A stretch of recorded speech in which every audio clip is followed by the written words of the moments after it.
Hello, good evening, and welcome to this edition of the program. Looks like my photograph is dark, isn't it? All right, welcome to the show. Tonight we have a lot to say, and I was tempted to begin the conversation with one of those old Akan worship songs that sometimes I sing, but I'll leave it for now because when I sing, people have been laughing at my voice, you see, so it's a problem. We have tonight an important conversation, and we're keeping an eye on the domestic bondholders as well. But tonight, you've seen the allegations that have been raised by Member of Parliament Sami Okudzeto Ablakwa against our friend and man of God, Reverend Kusi Boateng. Last Tuesday, I said that I was completely unnerved by the allegations made by Ablakwa because I take him seriously. He's a hard-working MP, I have to say, and a good former minister. So I take him seriously. So when he put out these allegations, I was very concerned. But as I said, I'm a Cathedral fundamentalist, and I stand for men of God all the time. So our concern then led me to go and understand what has happened. Tonight, we have a full story for you on touchscreen. And if you read our flyer, we said that J.J. Rawlings's coup d'etat has popped up in the conversation. It was exciting. Well, exciting is not the word. It was revealing when we picked it up that really there's a connection of J.J. Rawlings in the Kusi Boateng versus Okudzeto Ablakwa story. Yeah, there is. We'll show you that on the touchscreen in a minute. So that's what you have to be ready for. Call your friend to call his friend and say that we are settling the matter on Good Evening Ghana tonight on the touchscreen because we are titling this edition of this part of today's edition as GEG Revelations. We're going to reveal quite a bit. We're going to show you many passports of Reverend Kusi Boateng. We're going to show you his Ghana card. We're going to show you that driver's license, the controversial one, which must have aroused the Honorable Ablakwa's mind when he saw it. We'll show that to you, and then we'll give you the story. We've spoken to his lawyers, we've spoken to people in Parliament, we've spoken to people at the Cathedral, we've spoken to people at Ministry of Finance that prepared the document and all that. Let me first take a commercial break on this occasion. It's important that I get that out of the way because when we start, we're going full throttle. So it's commercial break time. This is Good Evening Ghana is live. Thank you. Welcome to the show. We'll be right back after the break.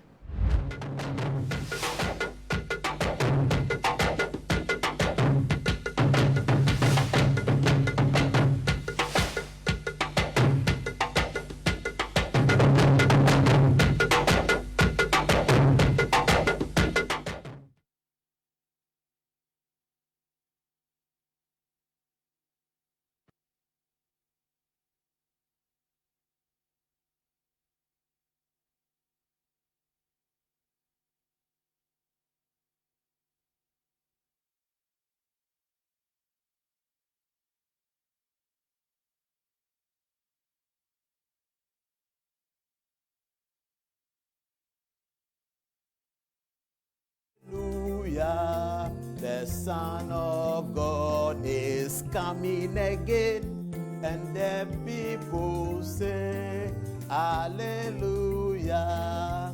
Say, Hallelujah. Oh, say, yeah, Hallelujah. Say, Hallelujah. Yeah, yeah, Hallelujah. And the people say, Hallelujah, the Son of God is coming again, and the people say, Hallelujah, Jesus Christ, the risen Lord, is coming again, and the people say, Hallelujah. Let me take that away again. Jesus Christ, the risen Lord, is coming again. And the people say, Hallelujah. Say, Hallelujah. Oh, say, yeah, Hallelujah. Say, Hallelujah. Oh, say, yeah. And the people say, Hallelujah. The Son of God is coming again.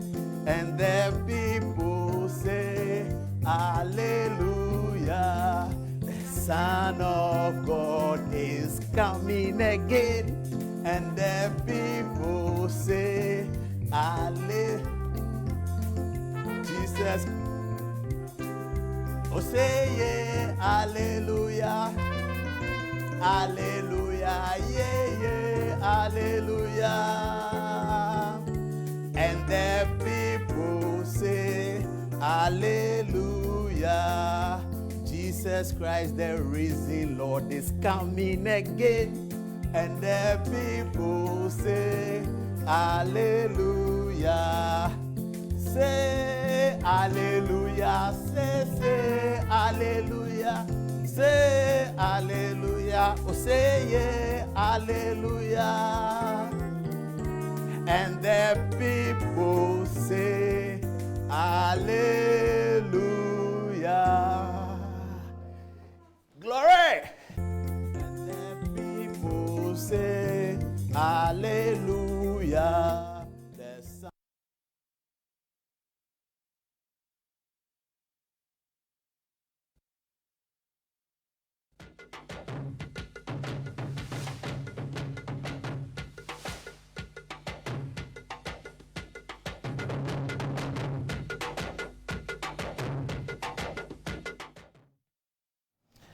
All right, at 28 minutes to the top of the hour, 10 o'clock, there's still a bit more to do.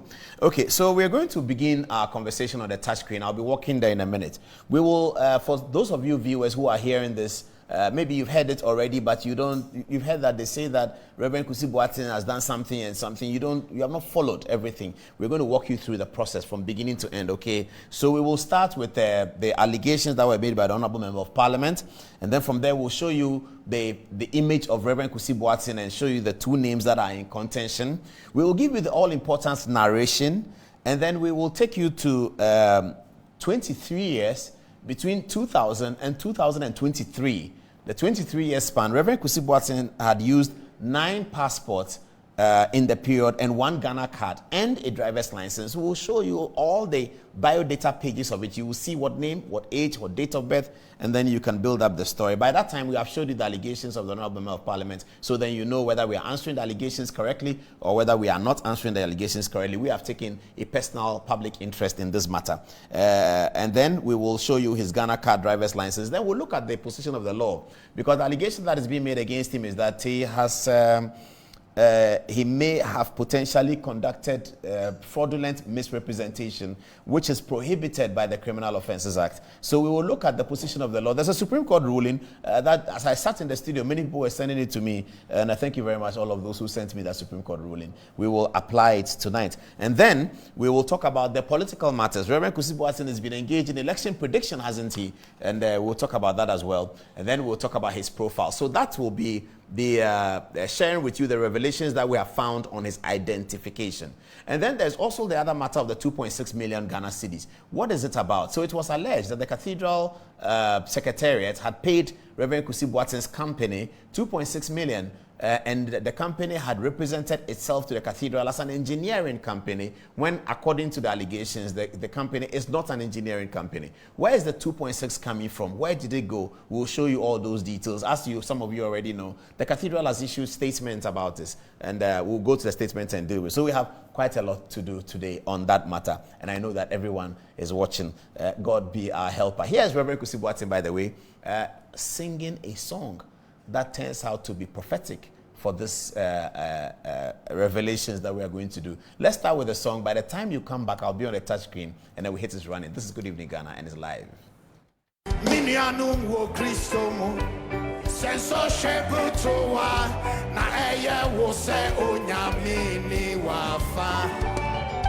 Wafa training Bible Nanso do dwa o bompaino na o how ninso sheno ya dosopa na o hu ni awon fanfa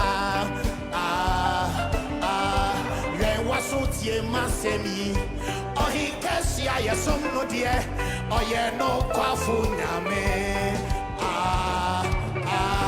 o hu ni awon to me hunu oye keri amponya she be a mawo, never mawa sits in a papa in the sunny muye, Emma Bonsanda, if we say Namedo, now open ye, sunny muye,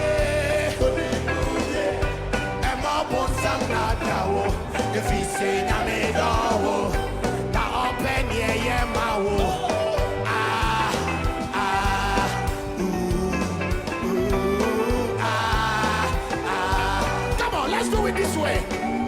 Trials that corner every understand all the way that God will lead us to the blessed promised land. He will guide us with his hand and will follow till we die. But one thing I know for sure, God is promised he will do. So don't you lose heart, don't you faint, for your miracles on the way. Hold on fast, don't let the devil lie to you. Remember God loves you, and he wants the best for you. Hold on fast, don't let the devil lie to you. Remember God loves you, and he wants the best for you. Hold on.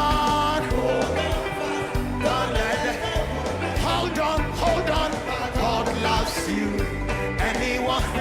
Hold on, my brother, my sister. Hey, remember God loves you and he wants the best for you.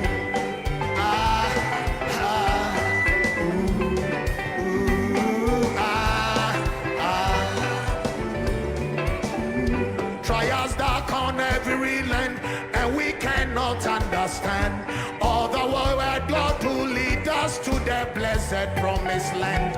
He will guide us with his hand and will follow till we die.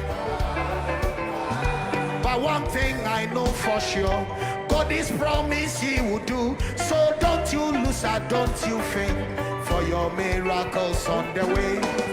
Hold on fast, don't let the devil lie to you. Remember God loves you and hold on, my brother, my sister, the devil lied to you. Remember God loves you and he wants the best for you.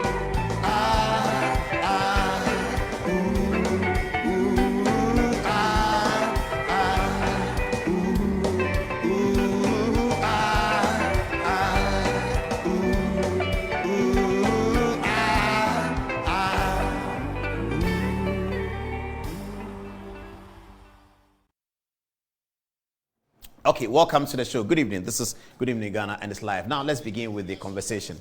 So we are talking about Reverend Kusi Boateng and Okudzeto Ablakwa. Let's begin with the allegations that were leveled by Okudzeto and then we take it step by step. So the Northern MP, Honorable Ablakwa, has accused the sorry, viewers about that. Okay, the Northern MP, Honorable Okudzeto Ablakwa, has accused the Secretary of the Board of Trustees of the National Cathedral, Reverend Kusi Boateng, the following. Now, we isolated the allegations of Ablakwa into 3 paragraphs, okay? So, this is paragraph number 1. It is an alleged fraudulent ownership of JNS Talent Company. I'm not sure how the ownership is fraudulent, but let's move on. He says that one JNS Talent Company, which Mr. Ablakwa alleges has no history of construction, received 2.6 million from the National Cathedral Secretariat. He further alleges that Reverend Kusi Boateng owns this company. Okay. The second allegation is that the Reverend Kusi uses 2 passports, a normal and a diplomatic one, which bear the name Kwabena Edujemfi. This name was not on the incorporation documents of the cathedral. Okay, so the allegation here must be looked at again. Paragraph number 2, allegation number 2. He says the Reverend Kusi Boateng uses 2 passports, which is correct. We have obtained biodata pages of both passports. We'll show you. Now he says a normal one and a diplomatic one. That's also correct. He says they bear the name, which bear the name. So he doesn't quite say that the 2 passports bear the same name. But the 2 passports do bear the name Kwabena Edujemfi. This name was not on the incorporation documents of the National Cathedral. We will deal with that. Paragraph number 3. He says that when the National Cathedral of Ghana was being incorporated on 19 July 2019, Reverend Victor Kusi Boateng used his driver's license for the registration. He said the said driver's license bears the name Boateng Victor Kusi, which with different date of birth captured as 1971 date of birth, making him 2 years younger than what is presented in the Kwabena Edujemfi passport. So these are the 3 allegations that has been made by the Honorable Member of Parliament. So let's summarize them very quickly. 1, that the talent company has no history of construction, and did receive 2.6 million cedis from the National Cathedral being paid for purposes of engineering works. That's the allegation he makes. Okay, allegation number 2 is that he has 2 passports and they bear a different name. Allegation number 3 is that he had used his driver's license to register at the National Cathedral. Okay, so now let's put Reverend Kusi Boateng on. Let's go to the next photograph that will show the Reverend Kusi Boateng and the 2 names, and then we come further down. So this is Reverend Kusi Boateng, and this is Reverend Kusi Boateng. Same person. Okay, here he's sitting on Asasi Radio talking about something. Here he has his own photograph. Okay, so this is Kusi Boateng, Victor Kusi Boateng, and this is Kwabena Edujemfi. You can see it's the same person, same name that he uses. Okay, so why does he call himself Reverend Kusi Boateng here, and he calls himself Kwabena Edujemfi here? So the narration is very interesting.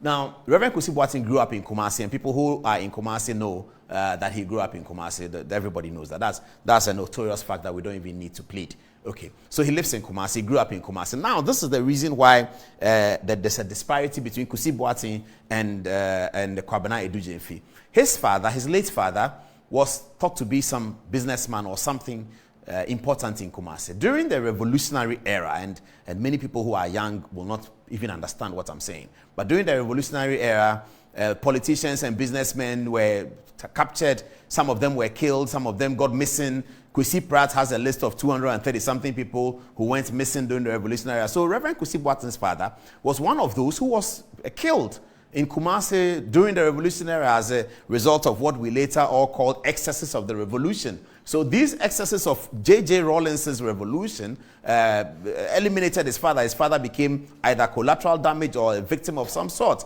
from this Rawlins issue. So when his father was killed, his father was Kusi Boateng. When his father was killed, according to the story, the family decided that they were worried, they were afraid that the name Kusi Boateng might rub on the wrong side of the soldiers, and they might proceed to eliminate other people. And those whose parents had been killed in the revolution, those of us who lived in Bema camp and know some of them, we know that some of them left Ghana, they changed their names and all of that. So that's very common for those who know people who had become victims of the revolution. It's very, very common for people to be victims of the revolution and change their names, relocate. They don't want to come to Ghana anymore, all of that. So the Kusi Boateng is the old man's name, and he got killed. So they decided that they're going to change their name and take their maternal name. So the Edujemfi is their mother's name, their maternal name. So he took Kwabena Edujemfi and instead of Kusi Boateng, because he was concerned that continuing as Kusi Boateng might endanger something. He was young when his father died, but as he was growing up and God called him, he got into the ministry,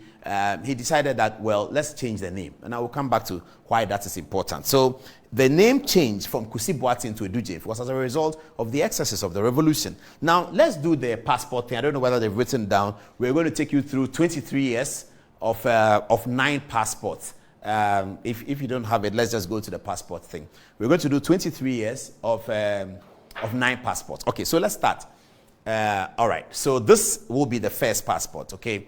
Now, so as I'm saying, we have obtained from Kusi Boateng's lawyers a 23-year span. The first passport we're going to show you is 2000. The last passport we'll show you is 2023. And we're going to walk through the date of birth and the names for all of these 9 passports. So let's start. Follow me on the touch screen if you don't mind. This is how we start. This is this passport. They'll put on the screen for you to see. Yes, you can see it now. So look at the details. You see it's surname Jemfi, other names Kwabena Edu, and Ghanaian. Date of birth is 30th December 1969. He's male, and his place of birth is Kumasi, and the passport is issued in Accra is 17 July 2000, and it was to expire in 16 July 2010. A 10-year passport that was issued to Reverend Kusi Boateng. That's the first passport. Okay, follow me as we move on to the other passport. Next passport. Okay, this is the next passport. This was issued in 2002, 11th July 2002, and the other one, it expires in 2012.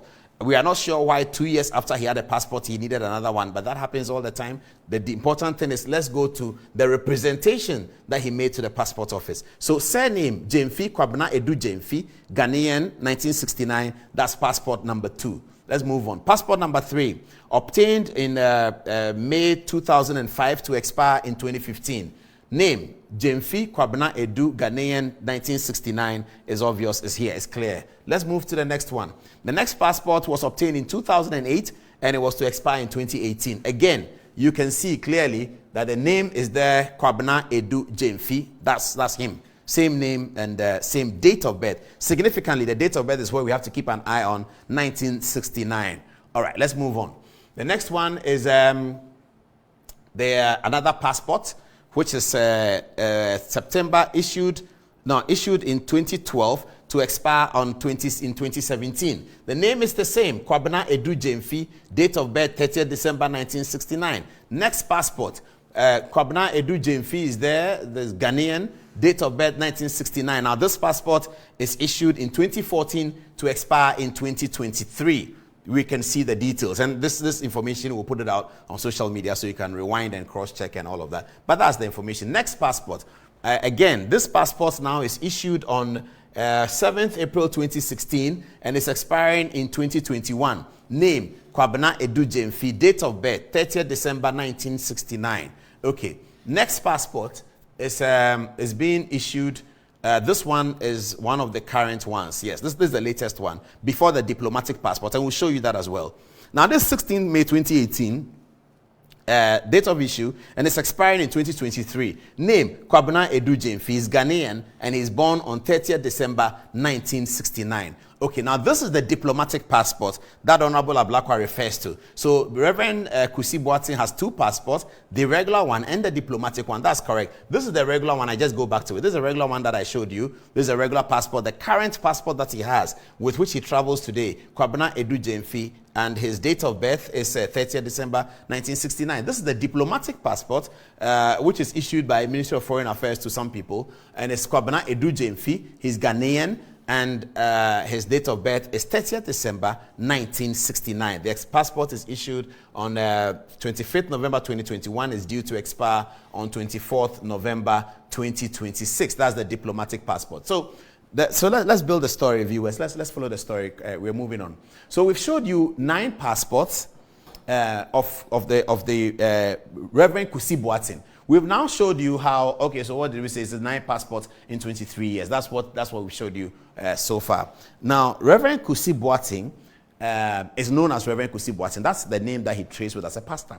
And all the 9 passports, as you saw, contain or represent the name Kwabena Edu Jemfi. So we saw that, all the 9 passports. Now, let's get to take this off and let's get to the Ghana card. The Ghana card situation. We'll show you the Ghana card very quickly. It's going to come. Okay, so this is the Ghana card. So the Ghana card that many of us also have. So this Ghana card is issued in 2020 and then it expires in 2030. It is Kwabena Edu Jemfi. That's what is there. Ghana card, Ghanaian. Date of birth, significantly, is 30th December 1969. When you obtain the Ghana card, the information he gave the Ghana card is consistent with the information that shows up in his passport in terms of his name. And I have to say that there are 2 strands to the story. There's a 2.6 million, which is very easy to explain. And then there's identity, which we're going through, because we believe that the Reverend Kusi Boateng will not fraudulently misrepresent, forge, and do things like that. As we build his profile, we'll show you. So now here is the Ghana card. Okay, now let's go to the controversial driver's license. Okay, let's go to the controversial driver's license. Now the question that bears asking is, if Reverend Kusi Boateng changed his name from Kusi Boateng to Kwabena Edu Jemfi when he was younger because his father died, why then did he pick up Reverend Kusi Boateng again? Why did he go back to the Kusi Boateng name? That's a story we're going to unravel right now. So meanwhile, here is the controversial driver's license. Okay, so it is Boateng Victor Kusi. That's the name on it. This is not Kwabena Edu Jemfi, and you can see that the date of birth is showing as 1971. Here is it. Now there it is. I hope it's on the TV for them to see. So you look at the center of your screen. It's a bit blurred, but 1, 2, 3 down, you see date of birth 7/09/71. Date of birth put there, and you have the name is Boateng Victor Kusi on the driver's license obtained in the year 2010 to expire in the year 2016. So that's very significant. A driver's license obtained in the year 2010 to expire in 2016. Okay, so what is the significance of reverting back to the name that you say you changed because your father was, if you like, killed by the PNDC? I'm sorry to say that, but killed by the PNDC, and then so you were afraid. Okay, The reason is that when he began his ministry as a prophet, and if you know Kumasi, and people, like to go to church in Kumasi and all of Ghana, he was becoming a successful prophet. He wanted to restore the name of his father in his ministry, so that when he started the ministry, people in Kumasi will be asking questions, Kusi Boateng no uye no ne banini ana, and that's how his ministry caught fire. Because everyone was excited about the story they knew in Kumasi of this man who was brutally murdered by the soldiers, that years later his son is a prophet. And so that spared his ministry. And so for the purpose of his ministry, he's always maintained Victor Kusi Boateng to link up with the late father who died in Kumasi. So that's what he's been doing. So that he doesn't present that for any fraudulent purposes. And we'll go to what the Supreme Court says about this and you get it clear. So he says, I'm Reverend Kusi Boateng, then so that people in Kumasi can quickly connect to Kusi Boateng, and then he can build profile out of that. He can build following out of that, because it is a great story that at 10 years, 11 years, your father was killed, and then at 22, you come up as a great prophet. That's a great story. So to benefit from that story, he called himself Reverend Kusi Boateng. Now he's driver's license, he's on the road all the time. He put the Kusi Boateng in the driver's license so that when the police find out, and they pick the passport, they can recognize the name. Because as of today, and people were telling me today, they know he's Reverend Kusi Boateng. Nobody calls him Kwabena Edujemfi. But that's the name in the passport that he has used, because that's the name on all the business documents that he has done. This is the only one that has the Reverend Kusi Boateng. It is not fraudulent at all. There's nothing fraudulent about it. Okay, to show you that there's nothing fraudulent about it, let's get some details about, let's do some better content analysis. So the driver's license in issue is issued in 2010 and it expires in 2016. You can see that. Can we show them the license again? Okay, well, you can see on the screen now. So if you look at it, expires in 2016. Okay.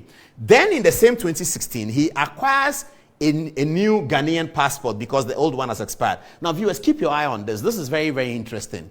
So in 2016, when the driver's license, the controversial one in which he refers to himself as Kusi Boateng, expires, in that same year, he obtains a passport. So if you look at the date of the expiry on your screen, it expires in 2016, I believe it's April.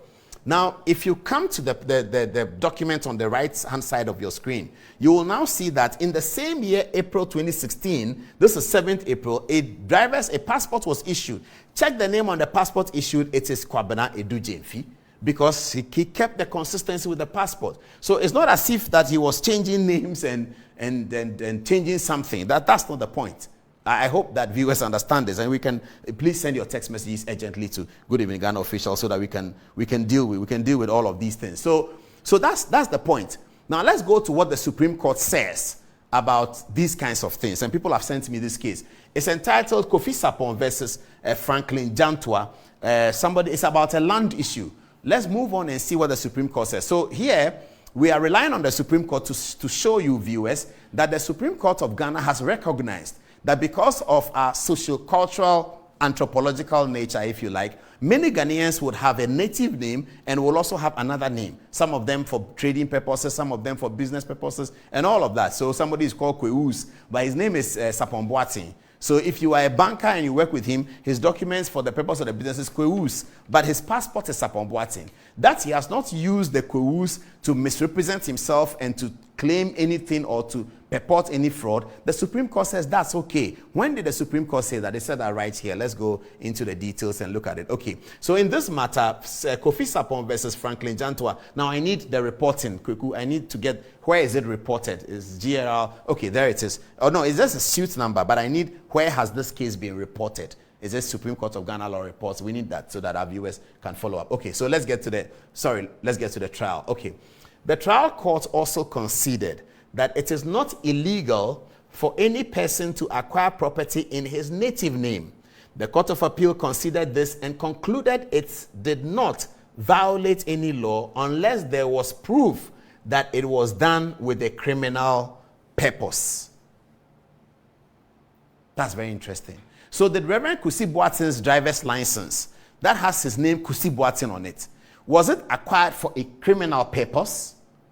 If the answer from the evidence is no, because when he was acquiring a passport later, he went back to Kwabena Edujemfi, and we know that Kusi Boateng, which is a name we all know, is actually his trading name. It is his original name, but he changed it at some point as a result of the revolution, brouhaha, Then he kept the mother's name, Edujemfi, in his passport. And when his ministry grew, he wanted the ministry to connect to his father's debacle. And it did, and it worked. And people in Kumasi welcomed him for that, because people naturally like young people who are able to come out of the woods. Your father died. Everybody knows your father was killed in Kumasi. You probably lost your livelihood. You came back and you became a prophet. And he's a prophet that people rely on. Many people believe in, believe his prophetic calling, I have to say. I have seen him, I admired him from a distance. And you saw his passion with the song that I showed. He's a very passionate prophet, Reverend Kusi Boateng. And many people like him. So the Kusi Boateng name worked. Now, the Supreme Court is saying, the Court of Appeal first, the Court of Appeal considered this, and they concluded that it did not violate any law. So the High Court considered it. The Court of Appeal also considered it, and all came to the conclusion that you have not violated any law if, as Paul Adomotri, you acquire property as a Kweku or Chaka Adam, whatever it is. So long as you have not used that for criminal purposes. The question then to you, our viewers, is that the acquisition of a driver's license in 2010 that expired in 2016, that is no longer valid. It has expired.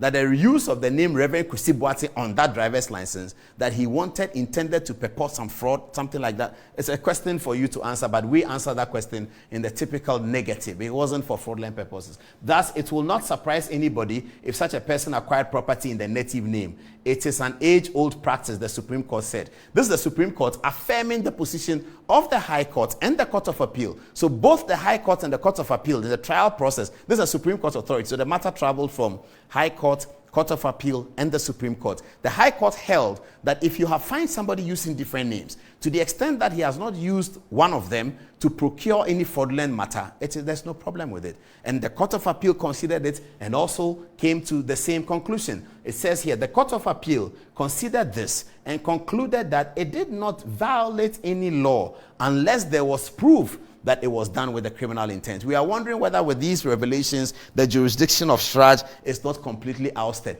But let me go on with the story, and I'll get back to the other side of the story, which is about the 2.6 million. The Cathedral has explained that the 2.6 million, can you imagine that story? I feel very sorry for Reverend Kusi Boateng and how he'll feel about this, because he is the secretary to the Cathedral Secretariat. They have to pay engineers some money. The engineers are saying that if you don't pay us, we will not get onto the ground. At that time, from the story we heard, the rains were about to set in. You know, the cathedral, they've dug the thing, the huge one. There's a video we'll show you. They've dug the cathedral video, the thing like that. So water is pouring in. The engineers are saying that if you don't give me money, I'm not going on. Reverend Kusi Boateng is desperate to see this cathedral work. He's a secretary. It's a voluntary job. He decided to come in himself to help and to support. Here is a man who has 51 branches of churches in America. He's a full-time prophet. He's doing his work, and I'll show you his international profile. But he's desperate for the cathedral to be built, like some of us are cathedral fundamentalists. It's a faith issue, so it's not common sense. So we cannot convince anybody that it's common sense. No, in fact, if you take common sense, it looks like it's not common sense. But as Apostle Paul said, he had read philosophy, he had read law, he has studied under Galileo. All the philosophy he has learned, it doesn't compare to the knowledge of Christ. Sometimes when people go to school, they think that they have more knowledge than Christ. It's okay, no problem. We think the cathedral must be built, but it's a subjective determination, so we can't impose it on people. It's subjective. Those of us who believe in the faith believe that the building of a cathedral changes a lot about the destiny of a country. A lot of people don't. Those who have been to school don't. The analysis don't show it. The common sense doesn't show it. So Reverend Kusi Boateng is with people like us who believe that this thing must be done. Now, he was the secretary to the thing and saw that the money is going to delay. He says, my company can pay that money. So his company advances the money to the cathedral, and the cathedral pays him back. It is the document of the cathedral paying him back that aroused the sensibilities of Okudzeto Ablakwa. And I thought that maybe he should have taken his time and gone through it properly, because he's a member of parliament. He saw that, hey, 2.6 million paid to JNS company. Check. Who is JNS company? We do that, or we all do that. So JNS company comes and says, hey, it's for Kusi Boateng, but the name there is Kwabena Edujemfi. He thinks he has a story. But my friend didn't have a story. Ablakwa didn't have a story. My very good friend, the Honorable Okudzeto Ablakwa, didn't have a story. There's no story in there. There's nothing in there. There's no fraud in there. Actually, it is to speak of a man who was patriotic, who lent money to a project that the government was doing so that he'll be paid back. He lent the money, he was paid back. Now, the cathedral have come to explain, and I have letters to show. And this is the point I was making. Thank you very much for the video. So, if you look at this video, you see that they had dug the trench in there. Now, the contractors are owed 2.6 million. They are saying that if you don't pay us, we won't continue. If the rains come upon this, you need to do more work. Because the rains were coming at the time. And Reverend Kusi Boateng felt that, look, I can do it. I will pay. I will pay the money so you pay me back. The Cathedral have spoken about that. They have said the same things I'm saying. So really, there's no problem about it. But let's continue with Reverend Kusi Boateng's profile and understand a little bit why he is politically involved. Okay. Now, here is a man, Reverend Kusi Boateng, I'll tell you the story, who has predicted correctly, as they tell us, every election since 1992. I'll walk you through the process on the touchscreen and you understand what I'm saying. Every election is predicted. In 1992, he predicted that J.J. Rawlings would win the election. He won. Many people predicted so. 96 Rawlings. Those are not even controversial. In 2000, he predicted that the MPP will come to power through J.A. Kufuor, and that happened. In 2004, it happened. 2008 is the interesting one. So in 2008, Reverend Kusi Boateng, now you can understand his history because of his father's debacle, I like to call it, with the soldiers. He doesn't really like political parties coming out of the PNDC. So NDC is not something that he's thinking about because he will say, as some people say, they killed my father. All right. But in 2008, he is reported to have met President Akufo-Addo in Kumasi, and I told him that, sir, this election, you are going to lose narrowly. But I can see God telling me that you will be president of Ghana. But in this election, you are not going to be successful. You're going to lose narrowly. Friends of Akufo-Addo, I understand, were not particularly happy with him when he said that, because people in Kumasi said to Akufo-Addo that when you go to Kumasi, go and see Reverend Kusi Boateng. He went and Reverend Kusi Boateng had bad news for him that Chief, you're not going to win the election.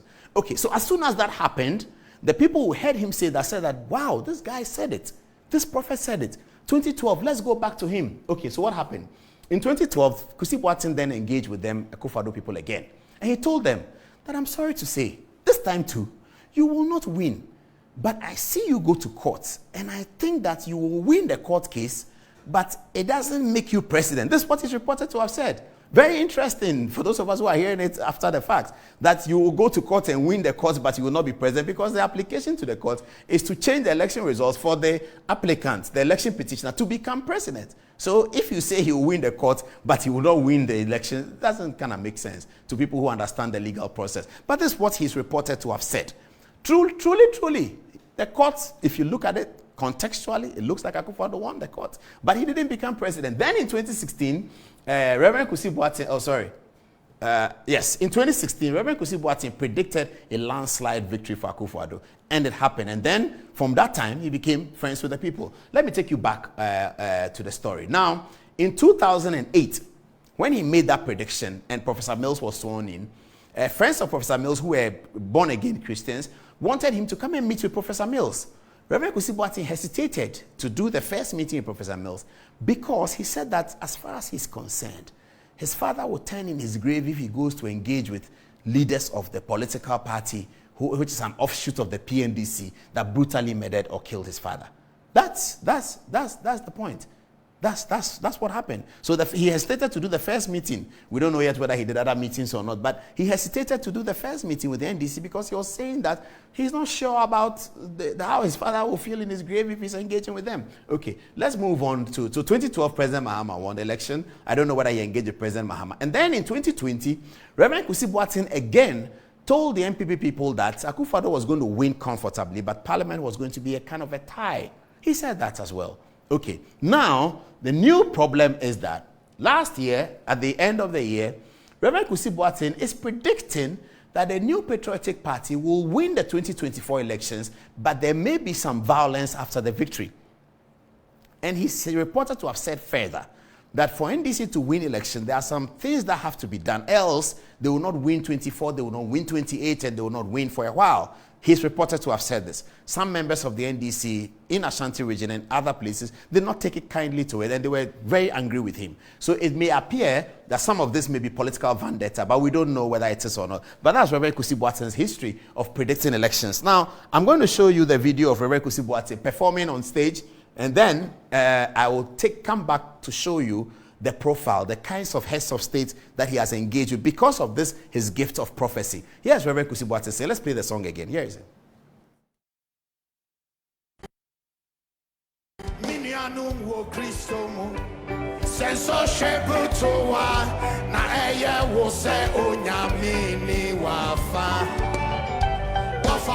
Training Bible, so do I now no ya dosopa.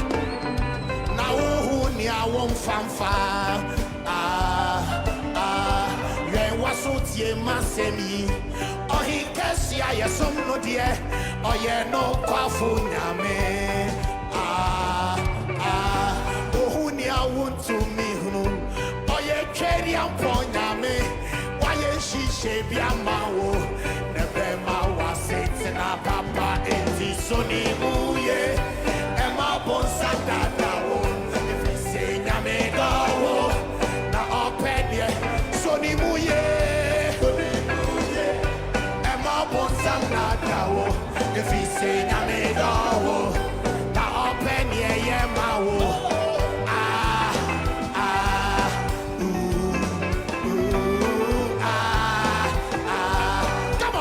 This way, trials dark on every land, and we cannot understand all the way that God will lead us to the blessed promised land. He will guide us with His hand, and we'll follow till we die. But one thing I know for sure, God is promised He will do. So don't you lose or don't you faint, for your miracles on the way. Hold on fast, don't let the devil lie to you. Remember God loves you, and He wants the best for you. Hold on fast, don't let the devil lie to you. Remember God loves you, and He wants the best for you. Hold on.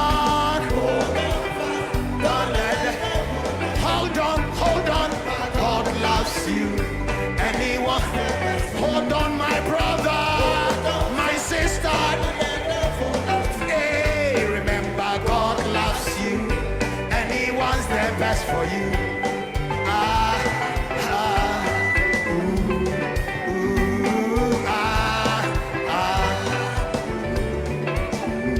Trials dark on every land, and we cannot understand all the world where God will lead us to the blessed promised land. He will guide us with His hand, and we'll follow till we die. But one thing I know for sure, God is promised He will do. So don't you lose or don't you. Okay, so I'm getting interesting text messages, and I'm sure that we're going to have a lot of interesting text messages. Somebody says that, but this your reverend too, every 2 years he changes passports. Okay, that's interesting. When I had the same, I got the same sort of concern, and I was told that sometimes his passport get lost, and I mean, I've lost a passport before, people who lose their passport. So when you lose your passport, you have to go back and then they put a visa in it and all of that. So that's the explanation for multiple passports in a short time. There's another one, another interesting one. It says here that, please check the date of birth. Is it the same date of birth in 30th December on all the passports? I think that is actually the same. A few more text messages coming in. Wow. It's getting very interesting. Okay, you keep the text messages coming into Good Evening Ghana official. Now let's do the second part of the analysis. This is the one I already said. I just want to evidence it. It's not complicated, but I can evidence it. The Honorable Ablakwa saw the 2.6 million. He got excited by that, and he was interested in saving the public purse. So he put out his information. Let's run quickly through what the Cathedral said. All right. So this is a press release from National Cathedral dated 16 January, and it's as follows. 1. Following the January 7th memo refutation of false claims made against the National Cathedral, the attention of the Cathedral Secretariat has been drawn to yet another false accusation. This time, and using information from the same documentation submitted by the Secretariat to Parliament on December 15th. The National Cathedral is said to have made illegal payments totaling 2.6 million to a company called JNS. Okay, paragraph 2, it says as follows. As a normal verification expected of a member of Parliament would have revealed, this was not an illegal payment, but rather a refund of a short-term interest-free loan made by JNS to top up the payments to the contractors of the National Cathedral. This support was sought from a National Cathedral trustee member, Reverend Kusi Boateng, in a letter dated 26th August 2021 due to a delay in the receipt of funds to pay the contractor. So you hear the Cathedral. Cathedral says funds delayed to pay the contractors. There was a shortfall of 2.6 million. They asked, Reverend Kusi Boateng said he will be able to do it. And then they asked him to pay it, and then he will get paid 2.6 million. All right, 3. The 2.6 million was paid from the JNS account to the National Cathedral on August 27, 2021, following a request from Reverend Kusi Boateng to his bankers, ADB. 4. The 2.6 million was refunded to Reverend Kusi Boateng and JNS by the National Cathedral on September 8, 2021. So he gave them the money in 27th August 2021. Few weeks later, the money was refunded in the same amount of money. 5. It says, so this is not an illegal payment. Number 6. As we have stressed consistently, a project of this nature that significantly raises the issues of faith and national development will always have its discontent, malcontents, as well as those who would use lies and reckless populist statements to give the impression of wanting accountability. In our vibrant democracy, this is to be expected. However, the Cathedral says we do expect that the basic values of verification, particularly by members of parliament, will be followed. And I agree with the Cathedral in the final paragraph. Verification. If my brother Okudzeto had taken a bit of time to verify, perhaps he would have noticed that how can Cathedral sit down and important people like that sit down and pay $2.6 million to Reverend Kusi Boateng as a dash or as a connection money? I mean, it doesn't make sense. I mean, everyone who saw that should have noticed that. Take this with a pinch of salt, do the research, and find out why will Cathedral pay Reverend Kusi Boateng $2.6 million. Is that how, do all the Joyce IE is there, all the trustees, Duncan Williams, they sit down and just pay the secretary to the Cathedral $2.6 million? A little bit of check would have revealed that this payment was a reverse payment to him. So that's the situation that explains this 2.6. Okay, now let's look at Reverend Kusi Boateng's international profile. So as a result of this prophetic thing, you know, he gets quite political. He's able to predict politically what will happen. So it is widely reported that, they'll put it here soon. It's widely reported that the Kenyan president, for instance, is a good friend of his, William Ruto, because he told Ruto that you were going to be president. Ruto didn't believe it, and it happened through prayer, sacrifice, good works, etc., listening to the voice of God, all of that. So this is Reverend Kusi Boateng standing with William Ruto, the president of Kenya. I believe at this time William may not have been president. I don't know. And then let's go through the other photograph. This is him and one sheikh from far away. Sheikh is Muslim, isn't it? But Reverend Kusi Boateng may have done some prophetic work. He's also quite interested in business. And there's something that I learned that really completely shocked me. In Reverend Kusi Boateng's church, where I'm not saying because of that everybody should go to church there, but if you go and they do it for you, no problem. But when you go there and you earn less than 500 cedis a month, they give you food every month for you and your family because you earn less than 5. They do it very quietly. In fact, the person who told me this was hesitating to tell me that I don't even know whether I should say this. Reverend doesn't like us talking about that. But you, Paul, I'll tell you. I said, what is it? He said, you know what we do in our church? They have a name for it. He showed me documents about it. If you earn 500 cedis and below, they give you rice and oil and stuff so that you don't spend your money on food. I don't know. I don't mean that therefore you should leave Agrada and go there, or I'm not saying anything like that. Forgive me. I'm just telling you what Reverend Kusi Boateng does, and that's very interesting. And he's able to do that because he's sort of a businessman. He's blessed in many ways, you know. So this is he and some Arab sheikh. This is he and George Weah, one of my favorite people in the world, George Oponwe. I just like the guy. He's just having a good time, you know. George Oponwe, the president of Liberia, and Reverend Kusi Boateng here right now, you know, and they're engaging. So I saw this photograph as well. I'm not so sure who he is, but you can see Reverend Kusi Boateng's face, his smiling face all the time. So the story is that Kusi Boateng is his trade name. Kwabena Edu Jemfi is his document's name. He doesn't use Kusi Boateng to perpetrate any fraud. The 2.6 million that was paid to him, to he and his company, is money that he had loaned the National Cathedral. He took it without interest, with nothing. A few weeks, contractors were not going on the site because they didn't have their money. The rains were coming. He said, look, this is the work of God. I'll do it, but it's my business, so I need my money back. They said, no problem. Do it, and we will get you your money back. Now, this is the email that Reverend Kusi Boateng said. Now, if you look at his email address, he uses Kusi Boateng. So the email is from victorkusiboateng@gmail.com. That's his email. And it's to one lady whose name I won't mention. It says, please do transfer 2.6 million Ghana cedis from my corporate account, JNS Talent Limited, into the National Cathedral as a soft loan from me, counting on your usual prompt response, sent from my iPhone. This is what Reverend Kusi Boateng sent to the bank.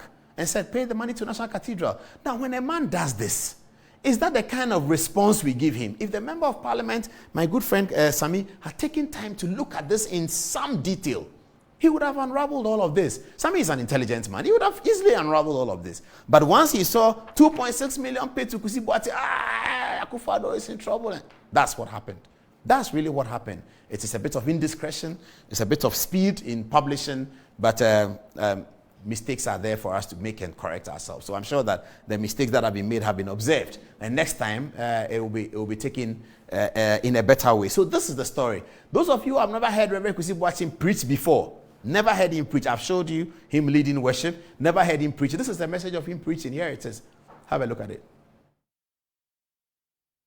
Let me start to preach, if I can. Now, the Bible said that when Eliab passed by, God said, you think this coward is strong? You are making a mistake. You are making a very, very, very, very big mistake. He said, you are making a big mistake. I've not elected him. Reject him. Then he said, let Shammah come. Shammah comes. You see, the greatness of a man is not whether he has fallen before or not. Don't judge a man because he made a mistake by saying that the Lord's anointed was Eliab. Hear this. Wait. To me, this is my definition of failure. Failure is not failure because you failed. It is failure because you remain in failure. Okay. Just for the fact that you failed once doesn't make you a failure. Oh. Just because I said Eliab carried the anointing of the Lord and the grace of God was not on him, it's not an indication that I am a failure. I may fail today, but tomorrow I shall line myself up with God and I shall hear what God has for his church. I just love this man, and I'm so excited. You know, on Tuesday I was quite worried about, hey, these allegations, could it be true? I was sure that there's something that when we understand, we will know. Because when you see a decent man of God, you can see Reverend Kusi Boateng is one of them. Let me go to my seat now that I've done justice to the story. I'm a happy man now. I don't know how about you, but let's hear your text messages that are coming to us from social media. Yes. Ahotilfo reto jumse Shiran Kanidi. Okay, let's hear Reverend Kusi Boateng's song again. That song is actually by, oh my goodness, the lady from Takoradi. What's her name? I'll get the name. Let's hear the song again. We'll come back and do the social media. So you hear the story. There's much ado about nothing.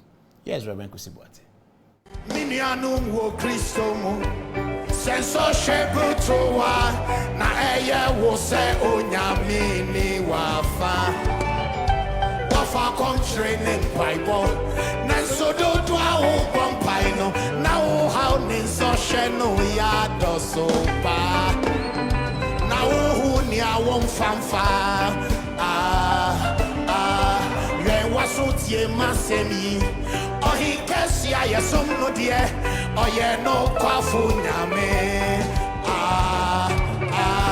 ohu ni awon to me hunu oye keri ampo nyame she be a mawo never mawa sits na papa enti soni uye ema bonsanda dawo se nyame dawo na openie soni muye ema bonsanda dawo se nyame dawo na openie ye mawo.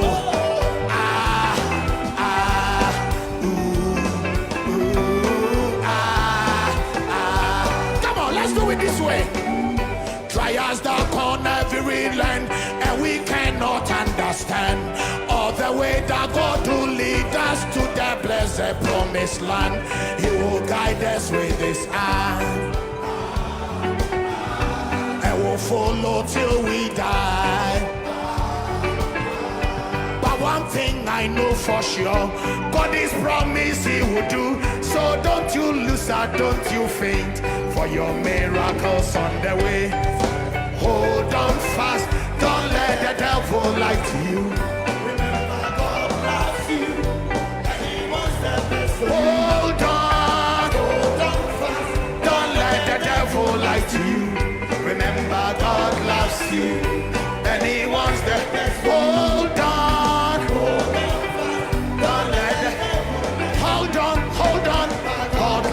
You and he wants. Hold on, my brother, my sister. Hey, remember God loves you and he wants the best for you.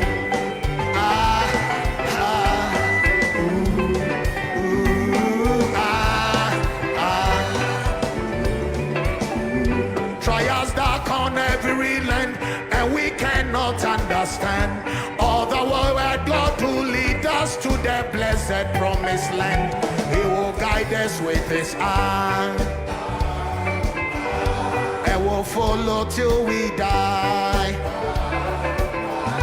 But one thing I know for sure, God is promised he will do. So don't you lose heart, don't you faint, for your miracles on the way. Hold on fast, don't let the devil lie to you. Remember God loves you and hold on, my brother, my sister, the devil lied to you. Remember God loves you and he wants the best for you.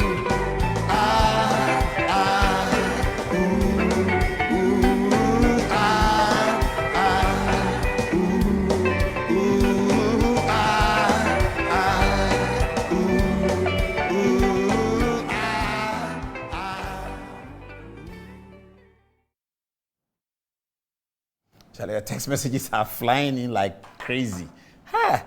The text messages are just coming.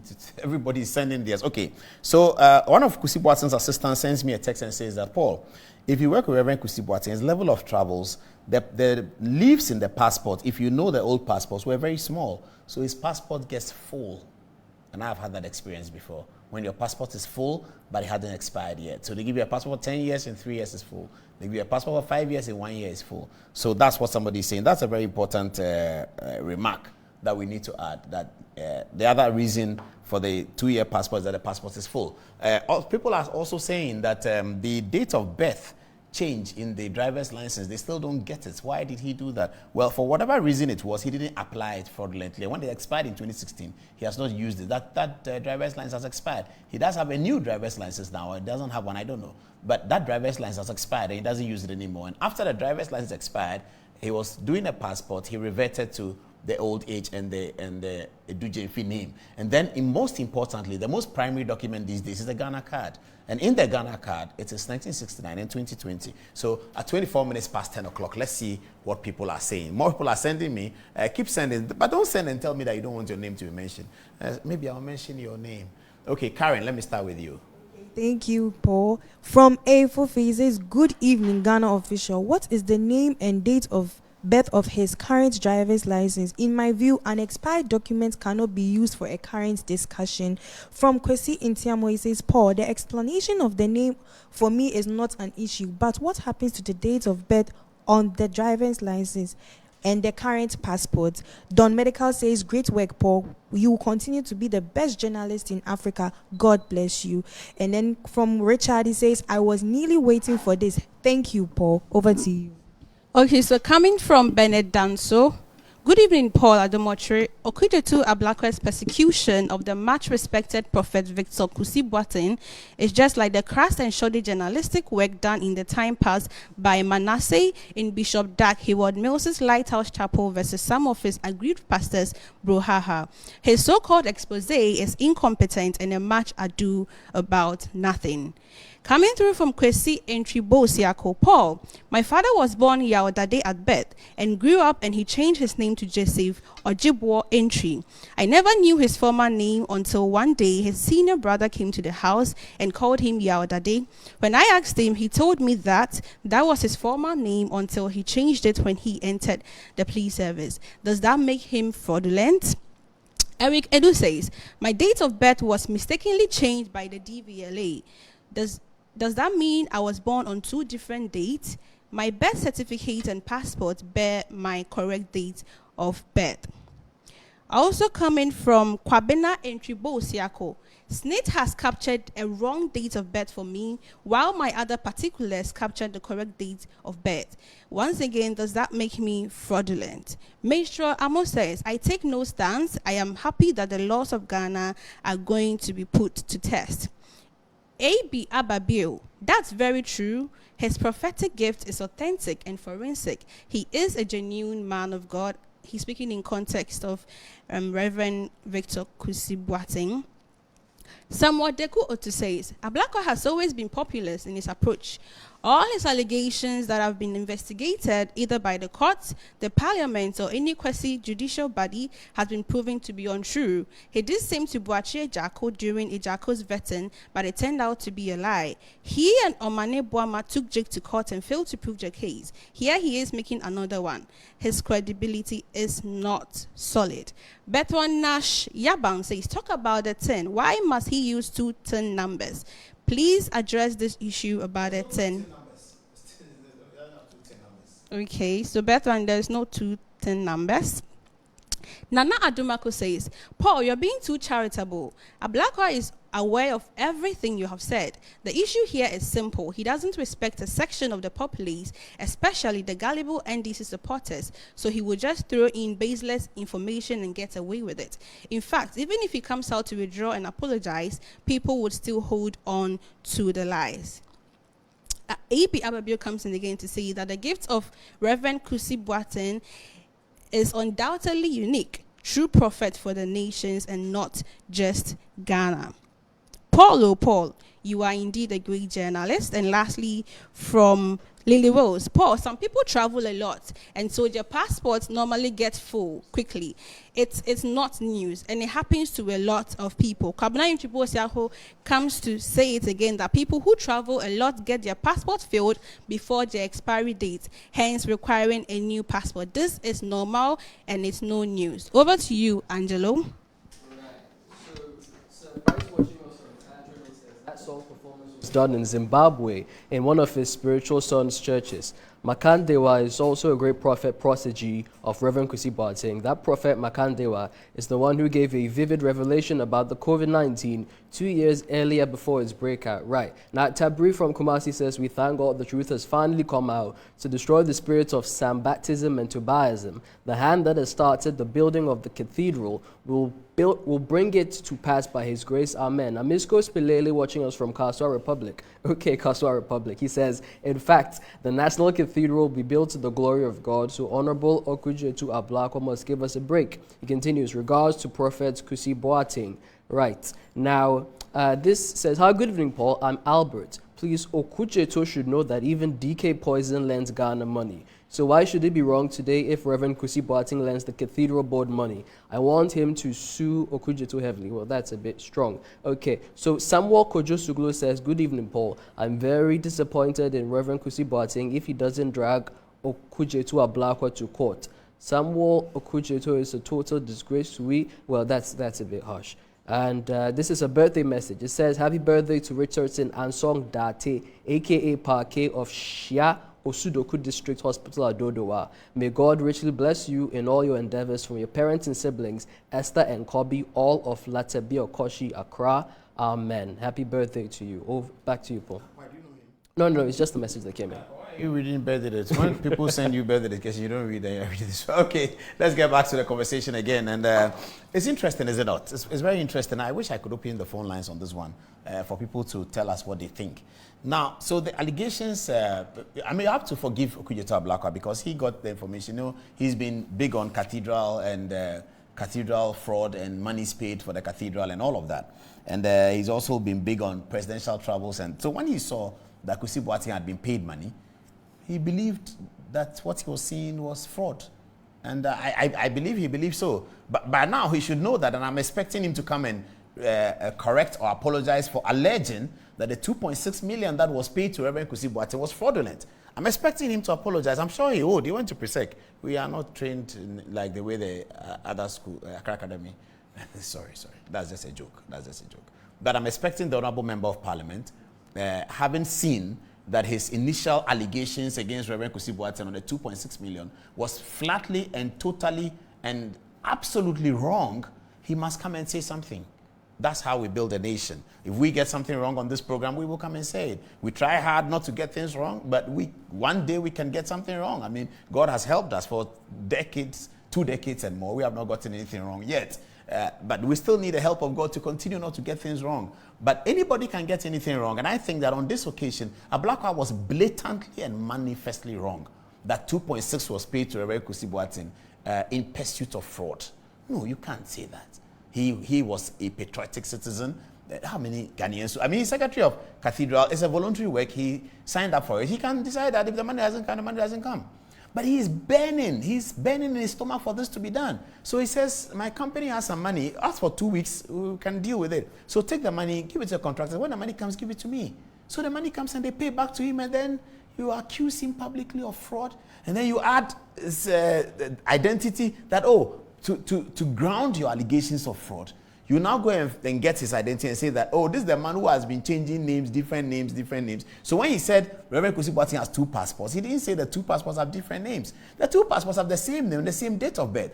The outlier is the driver's license, and the use of the Reverend Kusi Boateng is because he wants to connect to his father's name as far as his ministry is concerned.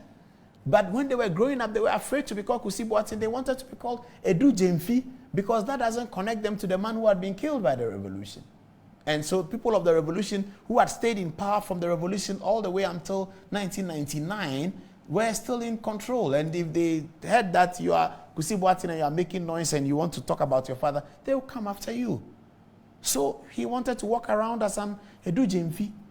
And then his ministry started. Then he wanted people in the ministry to know that, I am the Reverend Kusi Boateng. I'm Kusi Boateng who was killed son. I'm him. I'm the one that God has called to render a prophetic service unto his people. So that's just what happened. I mean, I can't help it, but I just have to bring the Benis Affair song back. And I'm happy to have been reminded by many people, a few people I should say, on social media, that the song's stress is Benis Affair. It's Benis Affair song that Reverend Kusi Boateng is singing. It's only 5 minutes long. Let's do that, and then we come back to the other stories. This is Good Evening Ghana is live. I'm very, very happy, viewers, that we have been able to resolve this matter in favor of the man of God. I'm not just happy that we resolved it, we believe that we have resolved it in favor of the man of God. And men of God are very important people, and for as long as we are here, we will always protect the people who stand up for the resurrection, and Reverend Kusi Boateng is one of them. Here is Benis Affair's song, rendered by Kusi Boateng in Zimbabwe. Minianum wo Christo mu senso shebutowa na eye wo se onyame ni wafa contraining Bible na so do o bompai no na o how ni so she no ya do so pa na o hu ni awon fanfa ye waso tie masemi ohi kesia yesom no de oye no kwafu nyame ohu ni awon to me hunu oye tweri ampo nyame waye shishe bia mawo nebe mawa setina papa enti soni muye ema bonsa dadawo if say nyame dawo na opedie soni muye if he say nyame dawo ta open ye mawo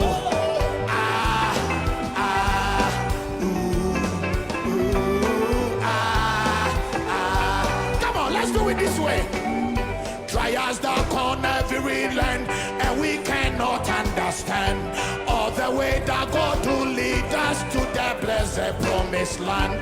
He will guide us with his hand, and we'll follow till we die. But one thing I know for sure, God is promised he will do. So don't you lose heart, don't you faint, for your miracles on the way. Hold on fast, don't let the devil lie to you. Remember God loves you, and he wants the best for you. Hold on fast, don't let the devil lie to you. Remember God loves you, and he wants the best for you. Hold on.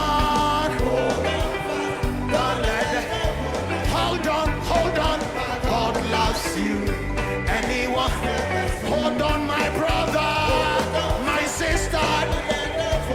Hey, remember God loves you and he wants the best for you.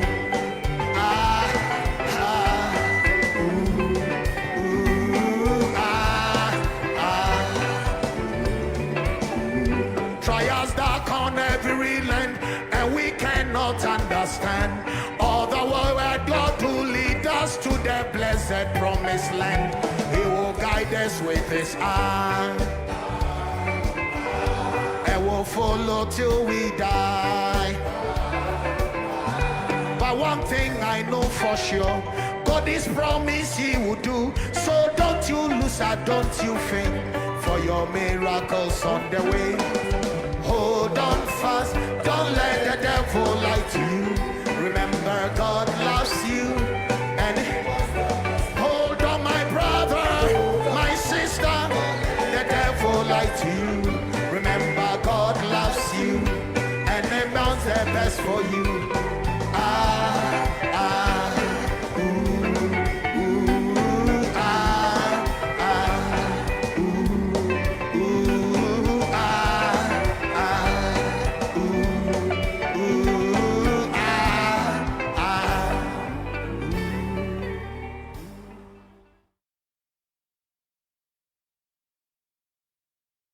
Hold on tight. Don't let the devil lie to you. Please, don't let the devil lie to you. Okay, we will take a commercial break now. When we come back, if you hear the message people are sending, you'll be totally amazed. Stay with us. After the break, they will hear the messages. And then we'll talk about football. The Black Galaxies of Ghana this evening managed a 3-1, I have to say, 3-1 victory over Sudan. Very good victory. Out there in the English Premier League, Ibrahim Zebrila is going to mount the touchscreen to tell us what's happening. Manchester United traveled to the Emirates on Sunday with a big clash against Arsenal. United must win that game to keep themselves in the title race. Arsenal must win that game to show that they have come of age and they are the title contenders this season. Earlier today, Tottenham took a 2-goal lead at the Etihad against Manchester City. We are hearing that the final score is 4-2 against Tottenham. So the 8-point lead between Manchester City and Arsenal. Arsenal's 8-point lead is now 5 on Manchester City and 7 on Manchester United, because United did not win yesterday. So we'll be talking about football in the concluding part, and then maybe we'll tell you who's going to be the next Blasters coach. Maybe it's going to be me. Maybe it's going to be you. Could be anyone. It's commercial break time on Good Evening Ghana. It's Revelations. It's live.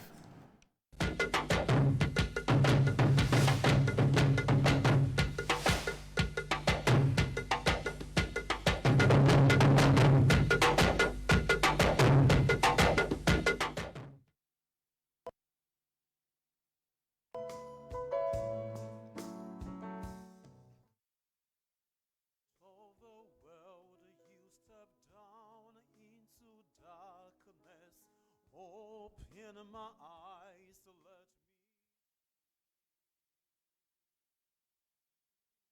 me see that makes this heart adore you. Hope of a life spent in you. Light of the world, you step down into darkness.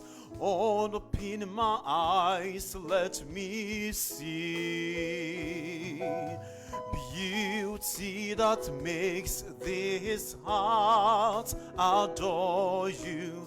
Hope of a life spent in you. Ooh, you am to worship. Here I am to bow. Oh, here I am to say that you my God. Altogether lovely, altogether worthy, altogether wonderful to me. Here I am to worship, here I am to bow down, here I am to say that you're my God. Altogether lovely, altogether worthy, altogether wonderful to me.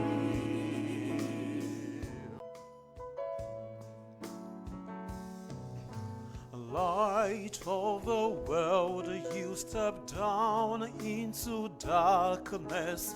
Open my eyes to let me see beauty that makes this heart adore you. Hope of a life spent in you. Light of the world, you step down into darkness. Open my eyes, let me see beauty that makes this heart adore you. Hope of a life spent in you. Oh, here I am to worship. Here I am to bow. Oh, here I am to say that you my God. Altogether lovely, altogether worthy, altogether wonderful to me. Here I am to worship, here I am to bow down, here I am to say that you're my God. Altogether lovely, altogether worthy, altogether wonderful to me.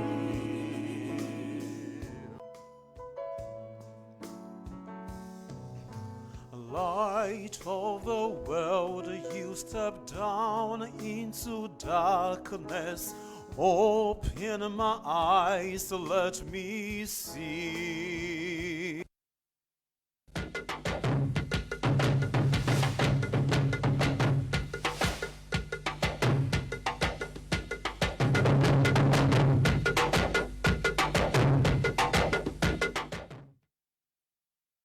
"17 minutes to the top of the hour at 11 o'clock. This is Good Evening Ghana and it's live. We are still discussing the controversy about the allegations leveled against Reverend Kusi Boateng. We are wondering whether the jurisdiction of the Commission for Human Rights and Administrative Justice is not ousted with these preliminary revelations about the documentation. Karen, what are people saying? Thank you.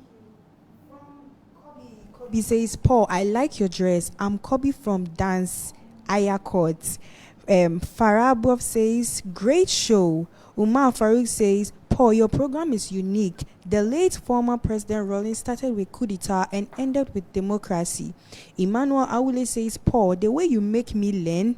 Yusuf Abdurrahman says, Paul, I bring you greetings from Wale Wale, Baumia Youth Center. The kind of influence Reverend Kusi Boateng has in the Christian community and his closeness to Dr. Mahmoud Baumia has given the NDC a serious headache ahead of the 2024 elections. But no amount of hate and lies will change the will of the people. Isha Allah. Gertrude Bar says, fantastic, Paul, no size. This is called good journalism. Ya Papabi says, this is journalism. Well done, Paul. Lastly, from James, he says, wonderful revelations by Paul once again. Please continue to educate the youth who are willing to learn. Over to you. Okay, so coming through from Guma Mba Inyaya Alex, he says, Paul, In fact, you have done justice to this allegation. If I was Reverend, I would have sued the Member of Parliament for defamation and used the proceeds to support the Cathedral project. The Member of Parliament always peddling falsehood against people in authority. God have mercy on this Member of Parliament, Ablakwa, for this false information. Prince Kofi Kwashi thinks, why are you guys worried about Paul's program? This is a case that wouldn't take Paul's program to resolve. Paul may be right, and Honorable Okudzeto may also be right. After the investigation, we will know who is right. My only problem is, when Okudzeto got that information, did he confirm from Reverend before publishing it? A.B. Ababio, Prophet Victor Kusi Boateng to the world. Test for testimony. Another level is coming your way. Keep doing good to the poor and needy. Your God will defend you on all count. Israel Jacob Harvest, the spirit-filled daddy of Power Chapel worldwide. I love you, sir. Master Planner Junior Kinton Paul says, Honorable Okudzeto Ablakwa just wants to be in the media space. His research are full of erroneous and fallacious statements. What was his rank in MP in 2022? You should give us a break. Victor Kusi Boateng, the prophet, will go in history as one of the greatest prophets of all times, who God used to save and transform lives from Accra to Zimbabwe, Brazil, USA, UK, and the rest of the world. This is coming from A.B. Ababio. And lastly, from Afaritadisco down. Paul the Great, you are indeed a gem. God bless Reverend Kusi Boateng wherever he is. As for Okudzeto Ablakwa, he should continue this way. Paul, I have a message for you. This is from Joey Apia. He says, Paul, how about you becoming historian? You need to write a book. Oh, we are working on the book. It's going to come out this year. It's a book on the Fourth Republic. We are working on it. So thank you. Help us, pray for us. We need time. Sometimes the time doesn't, it's not kind to us. Okay. Over to you, Mikhail, then. Watching us from Boateng. Hello to everyone in Boateng. He says, wonderful discussion and educative as usual. We are getting tired with Honorable Ablakwa's unqualified journalists of the parliament. This issue should not end this way. It should not be like the conferences the usual do to lay down our minds and speculations as they did in their so-called ad hoc committee sitting with the finance minister. However, please, where are Matilda and the other Hajj? Yeah, they're around. We like to keep things interesting. He continues, my regards to Hajj Mahamud Mohammed, the Deputy Operations, Jubilee House. So Somed, watching us from Tamale, says, Paul, you're an inspiration. Keep soaring. How dishonorable could Ablakwa be all these years? He's been... Politics has blinded people, especially the opposition, who would do anything and everything just to win the sympathy of their gullible members, but it will fail no matter what. President Ado Showboy and Dr. Baumia have done a lot for this country. It's only fair for Ghanaians to give Dr. Baumia their mandate to bring his vision to bear. He continues, the NBP is far better than the NDC any day. Talk about management of the economy, governance, infrastructure, roads, and anything. Okay, this is Somed's view. Continuing, Junior Akbar, again from Tamale. We've got quite some viewers from Tamale. He says, good evening, Mr. Paul, and all your beautiful women and men helping you give us the best. We always pray for you to continue giving us the best. You always set the record straight for everybody to follow. You're the Okay, yeah, he's praising the show. We thank you very much. Back to you, Paul. Okay, so it's now 10 minutes to the top of the hour. At 11 o'clock, that's when we are closing. Let's go and do some football quickly. The game's ending. Manchester City and Tottenham. Okay, Ibrahim. So I went to the Manchester Stadium without you. I was in the ground when United won against City last Sunday. Against City, that controversial. Yes. Well, so I don't know if we should start with the let's controversy. start with the controversy, yes. The controversy. Okay, so the controversy about Rashford's penalty. Yes. Do you have a photograph of it? Yeah, so there's a video. They'll play it. Then we'll go to the rules. It wasn't a penalty. Rashford's... No, the offside. Bruno Fernandes scored the goal. That's the equalizer. Offside. Yes, okay. Yes. Yeah. So there's a controversy about whether Rashford was in an offside position. So if the video can start rolling, then we'll see. When you look at the FA rules on offside, you look at the second rule on the offside, it said offside offense. Okay, that's it. That's it on the screen. So that's a photograph. Yeah, so that's the photograph. So this is the ball. So the ball coming to Rashford. This is the ball coming to Rashford. At this point, from Casemiro. So you say a player in an offside position, at the moment a ball is played or touched by a teammate, is only penalized on becoming involved in active play by interfering with play, by playing or touching a ball passed or touched by a teammate. So this one is when the player touched the ball when it's so an offside. Rashford did not touch. He did not touch So the controversy about did he interfere with play? Yes, that's the issue here. So, or preventing an opponent from playing or being able to play the ball by clearly obstructing the opponent's line of vision. So there is another point. So if you look at the picture there, did he obstruct the defender's line of vision He must to the have. ball? That he did. Yes. He must have. Did he interfere with the defender's ability to clear the ball? You see, so there's another argument that Bruno Fernandes, now sitting in the stadium, I wasn't even paying attention. I just saw the crowd roar, and then I said, wow, I looked at it and the goal was scored. So it was at the end of the game when I was watching on television and all these discussions were going on the radio and online. It was, so some people say that even though he must have interfered with the vision of the City defender, the distance between the defender and the Bruno Fernandes was such that even if the defender saw Bruno Fernandes without any obstruction, he couldn't have gotten there. Yes, there's also an argument that if, so for instance, let's take out Rashford in that position. Yes. Would the defender have gotten the ball?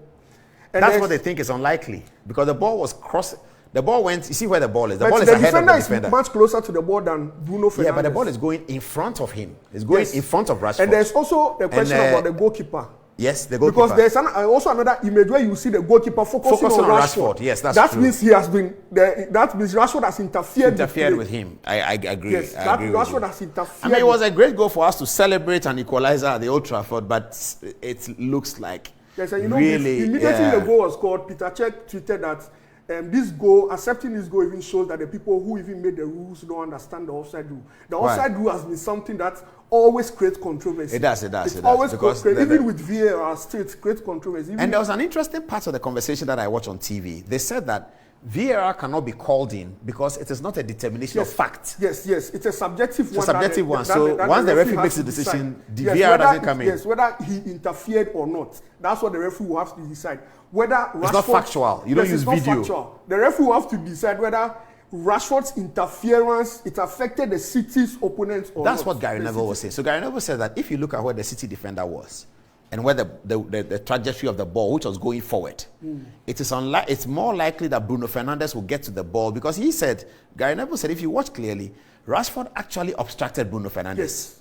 So that Fernandes would have gotten, but for Rashford, the pace of Fernandes coming from behind, he would have gotten. And Rashford also at a point attempted. He did. Yes. But and if you continue with the law. So it was said that there was a shout from Bruno. Yes. And Rashford headed that, leave it.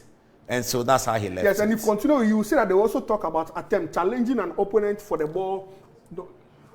An opponent for the ball, clearly attempting to play he did. a ball, which he did. He did. He attempted to play, and he heard the shout from Bruno. He did. Stopped. So really, on an even kill, this is an offside goal. Yes. Shouldn't have been awarded. Yes. I'm sure if the referee had a second look, that's what people were blaming VAR for, that at least they should have let the referee watch it. He should have watched it from the screen. Then he will now make a more informed decision on whether Rashford I think the referee was influenced by what we call public policy. The whole stadium was chanting goal. Everybody said goal. And Bruno Fernandes was very brutal on the linesman. I don't know whether you saw it. He rushed to the linesman. That was what caught my attention when the referee ruled the goal. Because when I saw it, I took my eyes off because when the ball came, I just said, oh, Rashford is offside. Yes, that's what everyone said. Yes. And then the game continued, and then the goal was scored. But I know that these days the flag takes a long while to come. Yes, so we all looked at the linesman. His flag was on. He flagged. Then Bruno went, then we saw that, but in the stadium you can't see whether they are talking to VAR. People also make an argument that if Rashford was not in that position, would Casemiro had made that pass at all? Because that's also he had not seen so Casemiro was passing to Rashford. So if Rashford was not in context, the pass has gone at all. It wouldn't have gone. And that clearly shows interference from Rashford. That's interesting. But that's also true. Yes. Casemiro was passing to Rashford. Because Bruno was coming from behind and Casemiro couldn't have seen him from where he was coming from. Talk of Casemiro. Yesterday he had a misfortune. Yes, and he missed. I can't understand how he got himself. I trusted him so much with his maturity. I don't know what happened. But it was a technical foul because but he didn't. The guy was in the center. Well, he was not that threatening. He was not in the penalty area. Yes, but the attacker was threatening to score. But that is what got Man U to concede the goal because the spirit of the team went down. Immediately. Yeah, and the coach couldn't.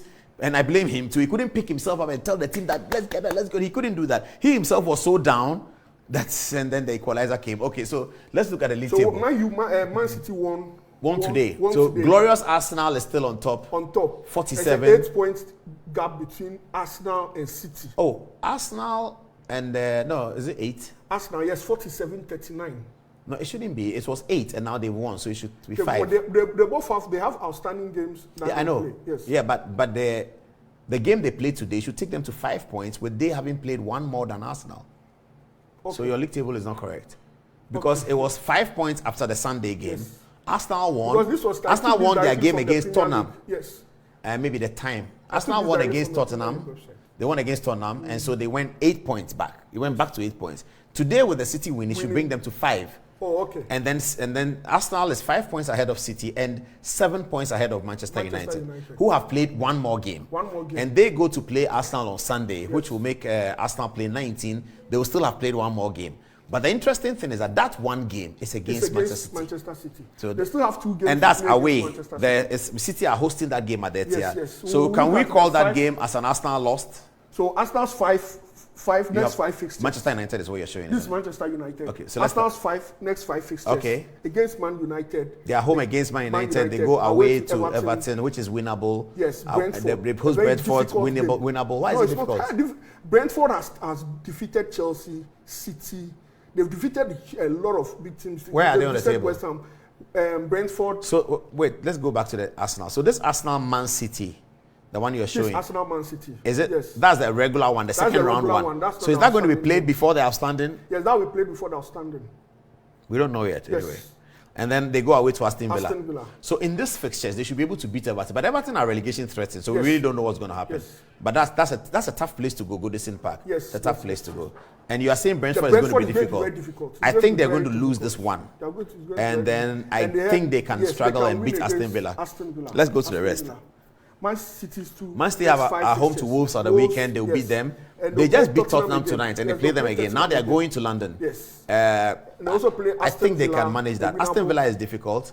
And then the And Arsenal game comes this way. Okay. That's the game that will probably be the defining whether they can close the gap or not. Or not, yeah. Because if they lose any Both of the games. fixtures, But any I of give them the it 6 points gives against Arsenal. So as it is now, Arsenal are 5 points 5 ahead. points. I give Man City both 6 points in both games against Arsenal. And so that throws it elsewhere. And then they have Nottingham Forest. Who else is in the contention? And Manchester United. Manchester United are have also in contention. they have also Arsenal at the to weekend, play. which they have to win without Yes. Casemiro. I'm not sure, but we'll pray for And them. they'll play Crystal Palace. Oh, they play Crystal Palace again. Yes, that they that do they, Crystal that they will Palace win. and they'll play They go away to Leeds. It's Leeds very United, difficult. very difficult. Very, very difficult. And Leicester Home to have not Leicester, been too they can impressive. manage, and then they also And have Brentford. Brentford is a very difficult side. So United It's have very a difficult big issue. So if they can win on Sunday and then beat Crystal Palace, and then Leeds United, that's not simple. Yes.